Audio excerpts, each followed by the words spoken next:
Welcome to Casense.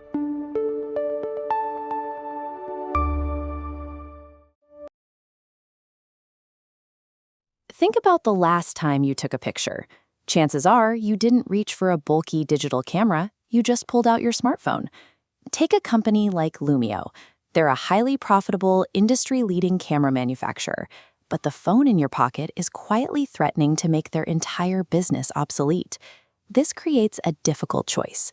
If Lumio focuses all their energy on the cameras that make them money right now, they risk having nothing left to sell when the market eventually moves on.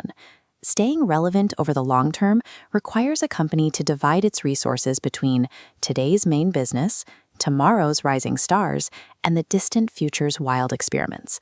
This is the 3 Horizons framework. It's a way for leaders to visualize their different projects based on how mature they are and how soon they'll pay off. Because markets move so quickly, a company can't afford to wait for one project to finish before starting the next. For this to work, you have to fund all 3 of these maturity stages at the exact same time.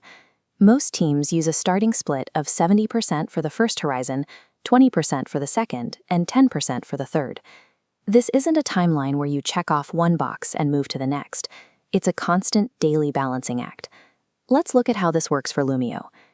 Horizon 1 is their core business, the consumer digital cameras they sell today. This gets 70% of the budget and focuses on the next 2 years. The goal here is to defend their market share and squeeze out as much profit as possible to pay the bills and fund everything else. Horizon 2 looks 2 to 5 years ahead.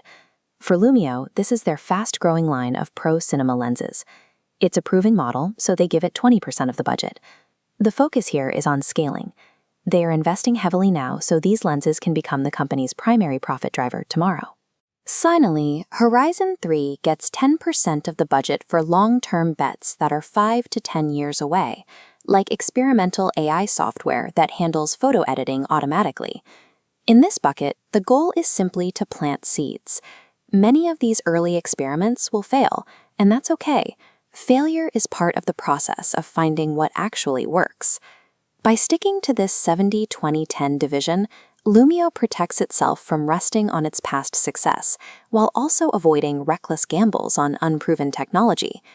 However, there is a reason most companies struggle to pull this off, and it's something called Horizon 1's gravity.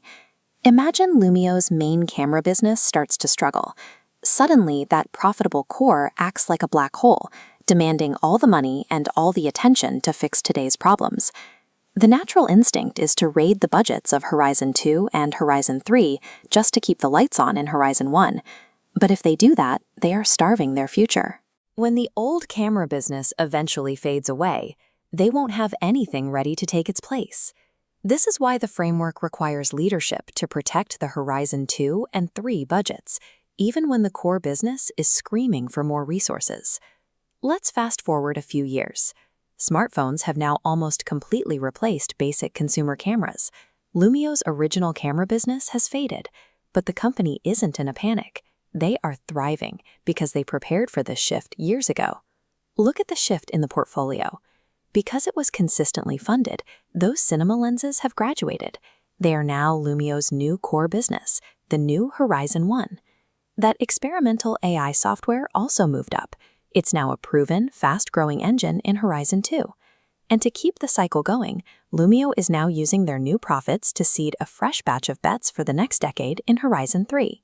The 3 Horizons framework isn't about predicting the future with total certainty. It's about managing all stages of growth at once, so your next act is ready before the curtain falls on your current one.